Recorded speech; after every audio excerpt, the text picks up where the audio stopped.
मेरा नाम कोमल है और मेरा संबंध एक गांव से है। मेरी ये कहानी आपके रोंगटे खड़े कर देगी कि किस तरह मेरे चाचा जी गांव की लड़कियों के बाल काटने के नाम पर आधी रात को उनके साथ छत पर जाते।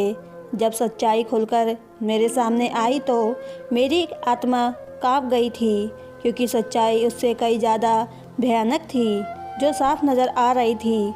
मैं आहिस्ता आहिस्ता दबे पांव सीढ़ियाँ चढ़ रही थी। रात का अंधेरा बढ़ता ही जा रहा था। सिर्फ छत से एक टिमटिमाती हुई रोशनी नज़र आ रही थी। आज की रात मुझे मौका मिल गया था कि मैं अपनी इस जिज्ञासा को दूर कर सकती थी और ये जान सकती थी कि आखिर चाचा जी आधी रात को छत पर क्या करते हैं। हर बार चाचा जी की पहरेदारी इतनी सख्त हुआ करती थी कि मैं चाह कर भी सीढ़ियाँ की तरफ नहीं जा पाती थी। और कभी कभी तो मुझे चाची जी पर हैरत होती थी कि कैसे वह चाचा जी को किसी भी कुंवारी लड़की के साथ रात की तन्हाई में अकेले छोड़ सकती हैं। लेकिन आज की रात चाची जी पता नहीं कहाँ थीं और मैं आसानी से सीढ़ियों तक पहुँच गई थी। मेरे चाचा जी कुछ देर पहले ही गांव की नई बालिग होने वाली लड़की सीमा को लेकर छत पर चले गए थे और अब वह पूरे 2 घंटे से पहले नीचे नहीं आने वाले थे। इन 2 घंटों में चाचा जी लड़की के साथ क्या करते थे और छत पर क्या क्या होता था, ये सब जानने की मुझे जिज्ञासा थी। कहने को तो मेरे चाचा जी पैसों से एक नाई थे, लेकिन उनका काम और काम करने का तरीका मेरे लिए बहुत ही हैरान कर देने वाला था। और आज की रात मुझे ये जानकर रहना था कि आखिर चाचा जी सिर्फ बालिग होने वाली लड़कियों के बाल ही क्यों काटते हैं, और वह भी आधी रात को छत पर अकेले में। ना चाची जी कभी खुद छत पर जाती हैं और ना लड़की के घर वालों में से किसी को साथ जाने दिया जाता है। मैं आधी सीढ़ियाँ चढ़ चुकी थी और इस रात से पर्दा उठने ही वाला था कि चाचा जी सीमा के साथ क्या करने वाले हैं कि पीछे से मेरी चाची जी की गरजदार आवाज़ ने मुझे चौंकने पर मजबूर कर दिया था। हमेशा डरी सहमी और धीमे लहजे में बात करने वाली चाची जी, पहली बार मैंने ऐसी आवाज़ सुनी थी कि मेरी जान निकल गई थी। जैसे ही मैंने पलट कर देखा तो वह मेरे सर पर आ पहुंची थी और मेरा हाथ पकड़कर गुस्से में मुझे खींचकर नीचे ले आई थी।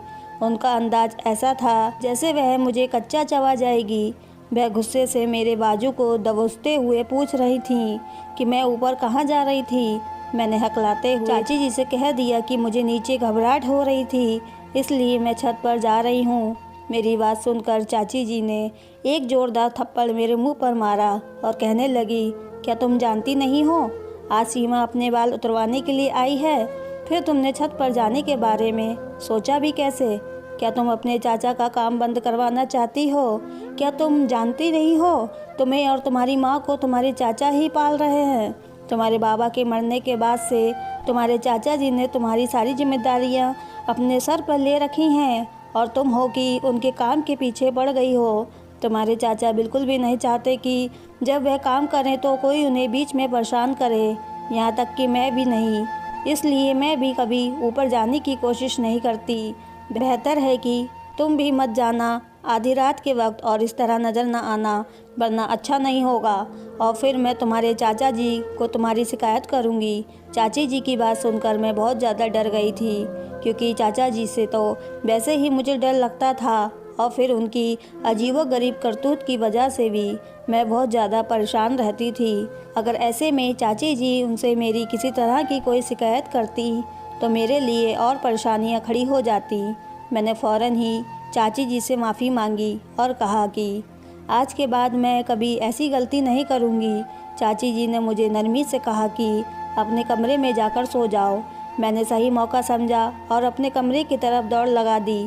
कमरे में आकर भी मेरे दिमाग में यही बात घूम रही थी कि आखिर चाचा जी को बाल उतारते वक्त इतनी तन्हाई की क्या ज़रूरत थी कि वह किसी तीसरे की दखल अंदाजी बर्दाश्त ही नहीं कर सकते थे।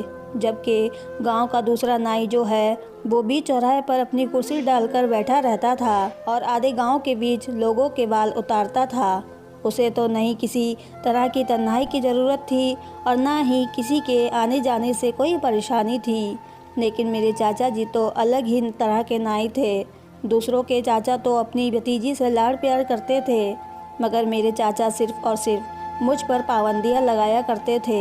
हर बात पर बस यही कहते थे कि अब तेरा बाप मौजूद नहीं है, तो इसलिए तू मेरी जिम्मेदारी है। मैं सिर्फ 12 साल की थी और इतनी कम उम्र में भी मेरे चाचा जी मुझ पर ऐसे रोक टोक करते थे जैसे कि मैं कोई जवान लड़की हूँ, और ना ही उनकी अनुमति के बगैर घर से बाहर निकल सकती थी और ना ही किसी के घर जाने के बारे में सोच सकती थी। मुझे स्कूल से लाने ले जाने का काम भी चाचा जी खुद ही किया करते थे। कभी कभी तो मुझे चाचा जी पर इतना गुस्सा आता कि मेरा दिल चाहता कि किसी तरह से मैं उनसे अपनी जान छुड़वा लूं, लेकिन चाचा जी से तो मेरी जान भी नहीं छूट सकती थी, क्योंकि उनका नाई का काम था ही इतना अजीब कि कभी कभार महीने में एक बार वह बाल काटा करते थे, और वह भी हमारे ही घर की छत पर। बाकी सारा वक्त तो वह घर में ही पड़े रहते और मुझ पर नज़र रखते। मेरे बाबा बहुत पहले हमें छोड़कर ऊपर वाले के पास चले गए थे, इसलिए मेरी जिम्मेदारी मेरे चाचा जी के कंधों पर ही थी, और इसी वजह से चाचा जी मुझ पर अपना पूरा हक समझते थे। ऐसा नहीं था कि चाचा जी कोई कुंवारे मर्द थे, बल्कि वह तो एक शादीशुदा आदमी थे।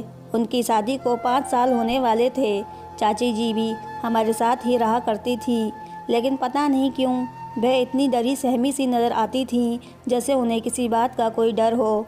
जबकि मेरी माँ बहुत ही हंसने बोलने वाली औरत थी और चाचा जी के साथ भी बिल्कुल नॉर्मल रहती थी। ना ही उन्हें चाचा जी से डर लगता था और ना ही वह चाचा जी से झिझकती थी, जबकि चाचा जी के आगे तो चाची जी की जान निकलती थी। वह चाचा जी से नज़र मिलाकर बात तक नहीं कर सकती थी, बल्कि खामोशी से उनके हर हुक्म के आगे सर झुका देती थी। शायद उनकी वजह यही थी कि शादी के 5 साल भी उनका गोद खाली ही था और वह चाचा जी को औलाद ना दे सकी। जो भी था, मुझे अपने चाचा एक आंख नहीं भाते थे, क्योंकि उनकी वजह से मेरा बचपन भी जवान लड़कियों की तरह गुजर रहा था। और जैसे जैसे मुझे समझ आई और पता चला कि मेरे चाचा जी क्या काम करते हैं, तो मैं हैरान रह गई, क्योंकि मेरे चाचा जी मर्द होकर भी मर्दों के बाल नहीं काटते थे, बल्कि वह तो लड़कियों के बाल काटते थे, और वह भी ऐसी लड़कियों के जो बालिग हो जाया करती थी। ये बात मेरे लिए बहुत हैरान करने वाली थी, और जब से मुझे इस बात का पता चला था, मेरे अंदर जिज्ञासा सी पैदा हो गई थी कि चाचा जी ऐसा क्यों करते हैं। कई बार मैंने सोचा कि चाचा जी को किसी लड़की के बाल काटते हुए देखूंगी, लेकिन चाचा जी का तो तरीका ही बिल्कुल अलग था। वह आधी रात को बालिग लड़की को घर बुलाते और उसे अपने छत पर ले जाते और वहां ले जाकर उसके बाद बाल काटते थे। सारे गांव में ये मशहूर था कि चाचा जी जिस भी लड़की के बाल काटते हैं, उसकी जवानी बहुत खूबसूरत होती है और उसके नसीब जाग जाते हैं, क्योंकि इस लड़की की शादी किसी बहुत ही अच्छी जगह पर हो जाती है। इसलिए लोग खुशी खुशी अपनी जवान लड़कियों को चाचा जी के पास ले आया करते थे, ताकि उनकी बेटियों की किस्मत बदल जाए। लेकिन ये बात मेरी समझ से बाहर थी कि चाचा जी से बाल कटवाने से किसी लड़की के नसीब कैसे बदल सकता है, और वह भी आधी रात को अकेले में। कई बार मैंने इस हकीकत को जानने की कोशिश की कि चाचा जी लड़की के बाल किस तरह काटते हैं और आधी रात को छत पर ही क्यों ले जाते हैं, लेकिन कभी भी मुझे ये जानने का मौका नहीं मिला, क्योंकि जब भी चाचा जी किसी लड़की के बाल काटने के लिए छत पर ले जाते, तो चाची जी सीढ़ियों पर पहरेदारी करना शुरू कर देती और किसी को छत पर न जाने देती। मेरी सहेली प्रिया बालिग हुई तो गांव की दूसरी लड़कियों की तरह उसे भी चाचा जी के पास लाया गया। मैं ये सोचकर खुश हो गई थी कि चलो प्रिया से अगली सुबह इस बारे में बात करूंगी, तो मुझे पता चलेगा कि चाचा जी ने उसे छत पर ले जाकर उसके बाल कैसे काटे। लेकिन अगले दिन जब वह स्कूल आई तो वह बिल्कुल खामोश थी। मेरे सवाल करने पर भी उसने कोई जवाब ना दिया, बल्कि सारा वक्त गायब दिमागी से क्लास में बैठी रही। मैं हैरान थी कि इतनी शरारती और चुलबुली प्रिया को अचानक से क्या हो गया है।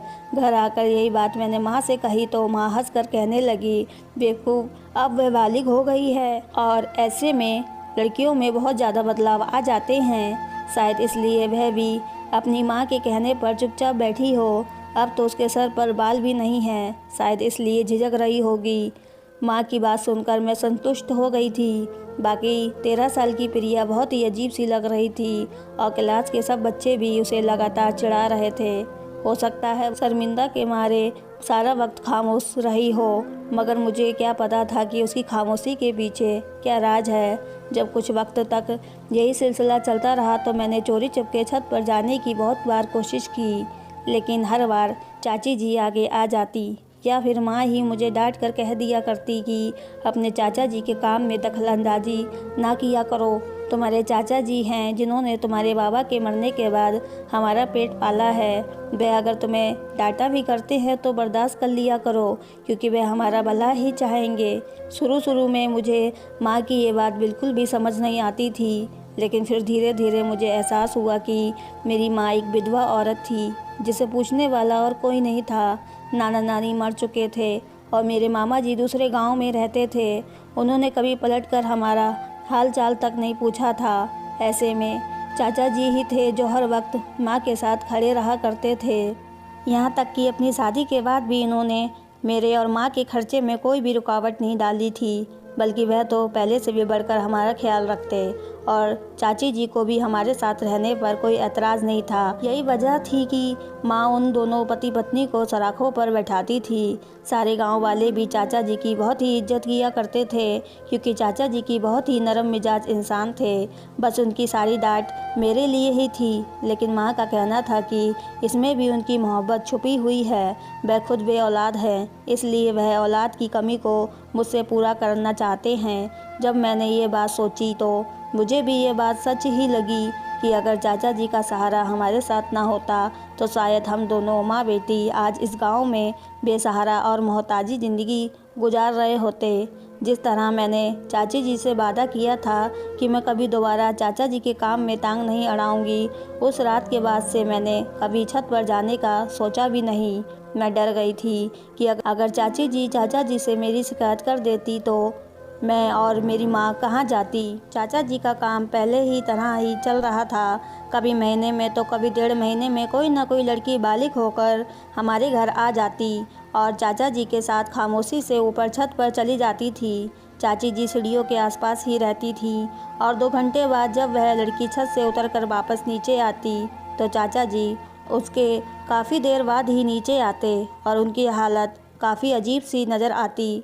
और इस बात के बारे में भी मुझे उस वक्त पता चला जब एक रात मैं मटके से पानी पीने के लिए आंगन में आई और चाचा जी को सीढ़ियाँ उतरते हुए देखा। चाचा जी का हुलिया बहुत ही अजीब लग रहा था। उनका सांस भी फूला हुआ था। ऐसा लग रहा था जैसे वे बहुत मेहनत का काम करके नीचे आए हों। चाचा जी हमेशा काले रंग की धोती बांधकर ही लड़कियों के बाल काटने छत पर जाते थे, लेकिन जब वह नीचे उतरे तो उनके कपड़े भी बदले हुए थे। ना ही उन्होंने धोती बांधी होती थी और ना ही उनके शरीर पर कुर्ता मौजूद था। वह बहुत हाँफते काँपते सीढ़ियाँ उतरते थे, जैसे बहुत ही ज़्यादा थक गए हो और उनके लिए चलना ही मुश्किल हो रहा हो।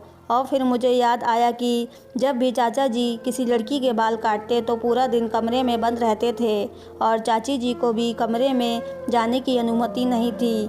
आखिर 2 घंटे बाल काटने के बाद चाची इतना भी कैसे थक जाया करते थे कि सारा दिन कमरे से नहीं निकला करते थे। और फिर उस वक्त तो उन्हें चलता देखकर मुझे ऐसा लग रहा था जैसे वे खेत में हल जोतकर आ रहे हों। चाचा जी को देखते ही मैं छुप गई थी और चाचा जी अपने कमरे में चले गए थे। हमेशा की तरह अगले दिन चाची कमरे से बाहर निकली थी और चाचा जी कमरा बंद करके सो रहे थे। मेरे स्कूल की छुट्टी थी, इसलिए उन्हें मेरी भी फिक्र नहीं थी और माँ भी गांव में किसी की तबीयत पूछने के लिए गई थी कि तभी मैं किसी काम से बाहर किचन में आई तो मैंने चाची जी को दुपट्टे में छुपकर आंसू बहाते देखा। ये पहली बार था जब मैंने चाची जी को इस तरह रोते हुए देखा था। मैं फ़ौरन भागकर चाची जी के पास गई और पूछा, क्या हुआ है चाची जी, आप क्यों रो रही हो? मेरी बात सुनकर चाची जी ने जल्दी से अपने आंसू दुपट्टे के पल्लू से साफ कर दिए और कहने लगी, नहीं पगली, मैं कहाँ रो रही हूँ, तुम बताओ तुम्हें क्या चाहिए। मैं अच्छी तरह जानती थी कि चाची जी रो रही थी और इसी बात ने मुझे न सिर्फ दुखी कर दिया था बल्कि मैं बहुत ज़्यादा परेशान भी हो गई थी कि ऐसी कौन सी बात है जिसकी वजह से चाचा जी से छुप छुप कर रोना पड़ रहा है। मुझे चाचा जी से और नफ़रत का एहसास हो रहा था कि शायद ये चाचा जी ही थे जिनकी वजह से चाची भी छुप छुप कर आंसू बहा रही थी। उस दिन के बाद से मैं चाचा चाची जी पर नज़र रखने लगी थी। जब भी चाचा जी किसी लड़की के बाल काट कर सीढ़ियाँ उतरकर नीचे आते तो उनके चेहरे पर थकान के असर साफ दिखाई देते और अगले सारे दिन मेरी चाची जी छुप छुप कर रोती हुई नज़र आती। और फिर मेरी ज़िंदगी में भी वह दिन आ गया जब मैं जवान हो गई। उस दिन मेरी माँ ने मेरा माथा चूमा और कहने लगी, मैं चाहती हूँ गांव की सभी लड़कियों की तरह तेरे चाचा के हाथ तेरी किस्मत भी चमक जाए। माँ की बात सुनते ही मेरी जान निकल गई कि अब माँ मुझे भी बाल कटवाने के लिए चाचा जी के हवाले करने जा रही थी। 12 साल की उम्र में गंजी होना मेरे लिए बहुत ही शर्म की बात थी। मैं ये सोचकर ही परेशान थी कि गांव की दूसरी लड़कियों की तरह मुझे भी सबके मजाक का निशाना बनना था। मैंने माँ के आगे हाथ जोड़ दिए और माँ से कहा कि मैं किसी भी हाल में बाल नहीं उतरवाना चाहती हूँ। मेरा इनकार सुनकर माँ ने ज़ोर से कहा कि क्या तू नहीं जानती कि तेरे चाचा की वजह से कैसे गांव की लड़कियों की किस्मत बदल जाती है, जिसके बाल भी आज तक तेरे चाचा जी ने काटे हैं। कुछ ही दिनों में उनकी शादी बहुत धूमधाम से और बहुत ही अच्छी जगह हुई है। ऐसे ही तो गांव वाले अपनी बेटियां तेरे चाचा जी के हवाले करके नहीं जाते। जब वह तेरे चाचा जी के इस काम से इतना फ़ायदा उठा सकते हैं तो फिर हम घर वाले क्यों नहीं। मेरे लाख मना करने के बावजूद भी माँ ने चाचा जी को बुलाया और चाचा जी से कहा कि आज की रात तुझे अपने भतीजे के बाल उतारने हैं। ये सुनकर चाचा जी के चेहरे का रंग फीका पड़ गया और कहने लगी कि क्या अपनी कोमल भी बालिग हो गई है। माँ ने मुस्कुराकर कहा कि हाँ, अब कोमल की बारी है कि हम इसकी धूमधाम से शादी किसी अच्छी जगह करें और अगर इसके बालों पर तेरा हाथ लग जाए तो गांव की दूसरी लड़कियों की तरह इसकी भी किस्मत चमक उठेगी। यह कहकर माँ ने मुझे चाचा जी के साथ छत पर भेज दिया। छत पर जाते ही मैंने चाचा जी से मिन्नत की कि वे मेरे बाल ना काटे क्योंकि मैं गंजी नज़र नहीं आना चाहती थी। कुछ देर बाद चाचा जी अपनी धोती बांधे मेरे आगे बैठे। उसके बाद चाचा जी मेरे करीब आए तो मेरी जान निकल गई और फिर जैसे ही चाचा जी ने मेरे सर पर हाथ रखा तो मेरी आंखों से आंसू बहने लगे। चाचा जी ने मुझे अपने करीब लिया और सीने से लगाया। मुझे ऐसा लगा जैसे मेरा दम घुट जाएगा क्योंकि चाचा जी ने मुझे बहुत मजबूती से पकड़ा हुआ था और फिर मुझे महसूस हुआ कि चाचा जी के गरम गरम आंसू मेरे गालों पर गिर रहे थे। मैं हैरान हो गई कि चाचा जी क्यों रो रहे हैं। काफ़ी देर बाद जब चाचा जी ने मुझे खुद से अलग किया तो उनकी आंखें लाल हो चुकी थीं और आंसुओं में उनका चेहरा भीगा हुआ था। और फिर चाचा जी की बात ने मेरे होश उड़ा दिए। वे रोते हुए कहने लगे, कोमल, मैं तेरे बाल नहीं काट सकता, मैं तेरे साथ कुछ गलत नहीं कर सकता। तू मेरे भाई की निशानी है और तेरी इज्जत मेरे घर की इज्जत है। चाचा जी की बात मुझे बिल्कुल भी समझ नहीं आई थी, लेकिन चाचा जी के शब्दों ने मुझे चौंकने पर मजबूर कर दिया था। मैंने चाचा से कहा कि आखिर आप कहना क्या चाहते हैं। चाचा जी ने कहा, तुम वापस अपनी माँ के पास चली जाओ और उनसे कहना कि चाचा जी तेरे बाल नहीं काट सकते। मैं उल्टे कदमों सीढ़ियाँ उतर कर माँ के पास चली गई और माँ को सब कुछ बता दिया। यह सुनकर माँ चाचा जी के कमरे की तरफ चल दी। मैं भी माँ के साथ ही थी। जब हम कमरे में गए तो चाचा जी चाची जी के कदमों में बैठकर रो रहे थे और चाची जी से माफ़ियाँ मांग रहे थे। चाची जी भी सिसक सिसक कर रो रही थीं। ये सब देखकर माँ भी परेशान हो गई और उन दोनों से पूछा कि आखिर मामला क्या है, मुझे भी तो कुछ पता चले। काफ़ी देर आंसू बहाने के बाद चाचा जी ने एक ऐसा राज हमारे सामने खोला जिसे सुनकर हमारी आत्मा तक कांप उठी। ये कैसे मुमकिन था कि मेरे चाचा जी ऐसा कोई काम करते थे जिसके बारे में मैंने सोचा भी नहीं जा सकता था। चाचा जी ने रोते हुए बताया कि आज से कई साल पहले की बात है। चाचा जी गांव के चौधरी के खास नाई थे और वह सिर्फ चौधरी साहब के ही बाल काटा करते थे। गांव के चौधरी अय्याश तरह के आदमी थे और उनकी फितरत चाचा जी को बिल्कुल पसंद नहीं थी, लेकिन चाचा जी की मजबूरी थी कि उन्हें ये नौकरी करनी पड़ रही थी। और फिर एक दिन गांव के चौधरी ने चाचा जी को अपनी नौकरी से निकालकर एक नया काम सौंप दिया। गांव के चौधरी ने सारे गांव में ये बात मशहूर कर दी कि चाचा जी के हाथ में बहुत जादू है और वह जिसके भी बाल काटते हैं उसकी किस्मत संवर जाती है। यहाँ तक कि गांव के चौधरी की ज़मीनें भी फलने फूलने लगी हैं और ये इसलिए हुआ है क्योंकि चाचा जी उनके बालों पर हाथ लगाते हैं। सारे ही गांव वाले अनपढ़ और सीधे साधे लोग थे। उनके लिए तो गांव के चौधरी की हर बात ही सही होती थी। और गांव के चौधरी ने इस बात का बहुत ज़्यादा चर्चा किया तो गांव वालों ने आंखें बंद करके इस बात पर यकीन कर लिया। और फिर चौधरी साहब ने अपने खास नौकर के ज़रिए ये बात भी फैला दी कि अगर मैं किसी बालिग लड़की के बाल काटूंगा तो उसकी किस्मत बदल जाएगी और उसकी शादी बहुत अच्छी जगह होगी।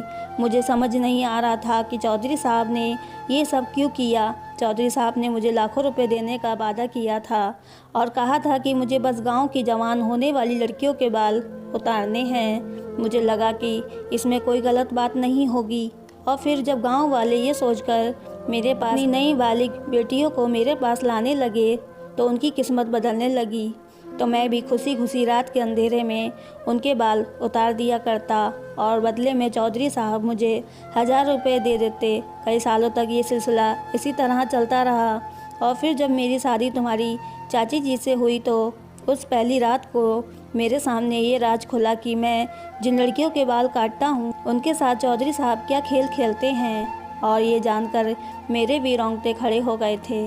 लेकिन मैं चौधरी साहब के इस गंदे खेल में बुरी तरह फंस चुका था और मैं चाह कर भी खुद को नहीं बचा पाया था और आज तक मैं उनके इस खेल का शिकार हूँ। चौधरी साहब को कम उम्र नई नई जवान लड़कियों के साथ अपनी हवस पूरी करने का शौक़ था और गांव में इस बात को बहुत ज़्यादा छुपाया जाता था कि कोई लड़की कब जवान हुई है। इसलिए चौधरी साहब ने ये खेल रचाया और लोग उनकी बातों में आ गए। जवान होने वाली लड़की जैसे ही मेरे पास आकर अपने बाल कटवाती तो चौधरी साहब को इस बात की खबर हो जाती कि अब यह लड़की बालिग हुई है और वह उसके साथ अपनी हवस पूरा करने के लिए कोई न कोई खेल रचाकर उसे अपनी हवेली बुला लिया करते थे। और गांव की हर बालिग लड़की उनके गंदे और तिरस्कार का शिकार बनती थी और तुम्हारी चाची भी उन्हीं लड़कियों में से एक थी। और इस बात का राज शादी के बाद तुम्हारी चाची ने मेरे सामने खोला था। लेकिन उस वक्त तक मैं बुरी तरह चौधरी साहब के काम में फंस चुका था कि चौधरी साहब ने मुझे ब्लैकमेल किया कि अगर मैंने किसी के सामने भी ये बात खोलने की कोशिश की तो वह बिल्कुल भी इस बात को स्वीकार नहीं करेंगे बल्कि मुझे ही चरित्रहीन ठहरा देंगे। इस डर से मैंने ना ही कभी चौधरी साहब का काम छोड़ा और ना ही कभी तुम्हें अकेले घर से बाहर जाने की अनुमति दी, क्योंकि मैं जानता था कि उनकी नज़र कितनी गंदी और ख़राब है। तुम्हारी चाची बहुत अच्छी तरह जानती थी कि जिन लड़कियों के बाल मैं काटता हूँ उनके साथ चौधरी साहब क्या करते हैं, इसलिए वह छुप छुप कर रोया करती और मैं खुद भी कई घंटे रोने के बाद ही नीचे आता था, क्योंकि मैं इस गंदे काम में शामिल नहीं होना चाहता था। चौधरी साहब ने मुझे खास काले रंग की धोती दी थी और कहा था कि लड़की के बाल काटते वक्त ये धोती पहना करो ताकि लोगों को लगे कि वाकई तुम कुछ खास करते हो, जिसकी वजह से लड़कियों की किस्मत बदलती है। चौधरी साहब लड़की को अपनी हवस का निशाना बनाने के कुछ ही महीने बाद उनकी शादी अपने किसी मासूम नौकर से करवा देते और उस नौकर को ढेर सारा पैसा भी देते। इस तरह उस लड़की की ज़िंदगी संवर जाती। चौधरी साहब के पास पैसे की कोई कमी नहीं थी, इसलिए अपनी अय्याशी पर आंख बंद करके पैसा लुटा रहे थे और मैं उनके हाथों की कठपुतली बन चुका था। लेकिन मैं तुम्हारे बाल काट कर चौधरी साहब को ये खबर नहीं पहुंचाना चाहता था कि तुम भी जवान हो चुकी हो, क्योंकि मैं जानता हूं कि इस तरह तुम भी उनके जुल्म से नहीं बच पाओगी। चाचा जी की बात सुनकर मैं और माँ रोने लगी थी। हमें तो इस चीज़ की कोई खबर नहीं थी। माँ दूसरे गाँव से शादी होकर आई थी, इसलिए उन्हें भी चौधरी साहब के बारे में कुछ पता नहीं था। मुझे तो चाचा जी का अपने ऊपर नज़र रखना और उनका खामोश हमेशा पाबंदियाँ लगाना हमेशा बुरा लगता था। लेकिन अब मैं सोच रही थी कि चाचा जी मुझसे कितनी मोहब्बत करते थे कि जो मुझे चौधरी साहब से बचाने के लिए इस कदर कोशिश करते रहे थे। चाचा जी ने हमसे वादा किया कि वह मेरी इज्जत पर आँच भी नहीं आने देंगे और ना ही आइंदा गांव की दूसरी लड़कियों की बर्बादी का जरिया बनेंगे। चाचा जी ने रोते हुए माँ और चाची जी से कहा कि अपना अपना सामान बांध लो, हम इस गांव को छोड़कर कहीं दूर चले जाएंगे और जाने से पहले मैं गांव के मास्टर के नाम एक खत लिख जाऊंगा जिसमें मैं सारी हकीकत लिख दूंगा। गांव के मास्टर एक समझदार आदमी हैं, वह खामोशी से गांव वालों को ये बात समझा देंगे और ये किस्सा हमेशा के लिए ख़त्म हो जाएगा। मैं, माँ, चाचा और चाची जी कोई भी नहीं जानता था कि आगे हमारी मंजिल क्या है। चाचा जी ने कदम बढ़ाया था, इसलिए हमें यकीन था कि ऊपर वाला हमारी मदद करेगा। चाचा जी ने गांव के मास्टर के नाम पर एक लंबा सा खत लिखा था, जिसमें उन्होंने हर बात एक एक साफ लिख दी थी, ताकि हमारे जाने के बाद कोई गांव वाला चौधरी साहब की बातों में ना आ सके और फिर कोई लड़की बाल कटवा कर या फिर किसी और तरीके से चौधरी साहब तक ये खबर ना पहुंचाए कि वह जवान और बालिग हो चुकी है और उनकी हवस का निशाना बनने के लिए तैयार है। मुझे आज भी अच्छी तरह से ये बात याद है कि जब भी कोई लड़की बालिग होने के बाद गंजी होती और कुछ दिनों के बाद स्कूल आती तो वह किस कदर डरी सहमी और खामोश होती थी। मुझे हमेशा से यूँ लगता था कि यह सब वह इसलिए है क्योंकि वह गंजी होकर आई है और उसे अपनी गंजेपन की वजह से परेशानी है। लेकिन ये राज तो अब खुला था कि वह चौधरी साहब की हवस का निशाना बनकर आई थी और मेरे वह चाचा जिन्हें मैं बहुत गलत समझती थी, दरअसल वो खुद भी एक तकलीफ़ का शिकार थे। और जब हम ये गांव छोड़कर जा रहे थे तो मेरे चाचा जी के चेहरे पर सुकून ही सुकून था। आज भी अक्सर गांव में ऐसे बहुत से चौधरी और बंडेरे मौजूद हैं जो इस तरह की हरकतों में शामिल हैं और सीधे साधे गांव वाले उनके घटिया काम और उनकी करतूत नहीं जानते हैं। शहरी लोगों को चाहिए कि वह देहातियों में पढ़ाई और साहुर के सिलसिले को आगे बढ़ाएं, ताकि सीधे साधे और भोले वाले गांव वाले ऐसी घटिया सोच के लोगों से खुद को बचा सकें। दोस्तों, अगर आपको हमारी कहानी पसंद आई हो तो चैनल को सब्सक्राइब करें, वीडियो को लाइक करें। पूरी कहानी सुनने के लिए आपका बहुत बहुत धन्यवाद।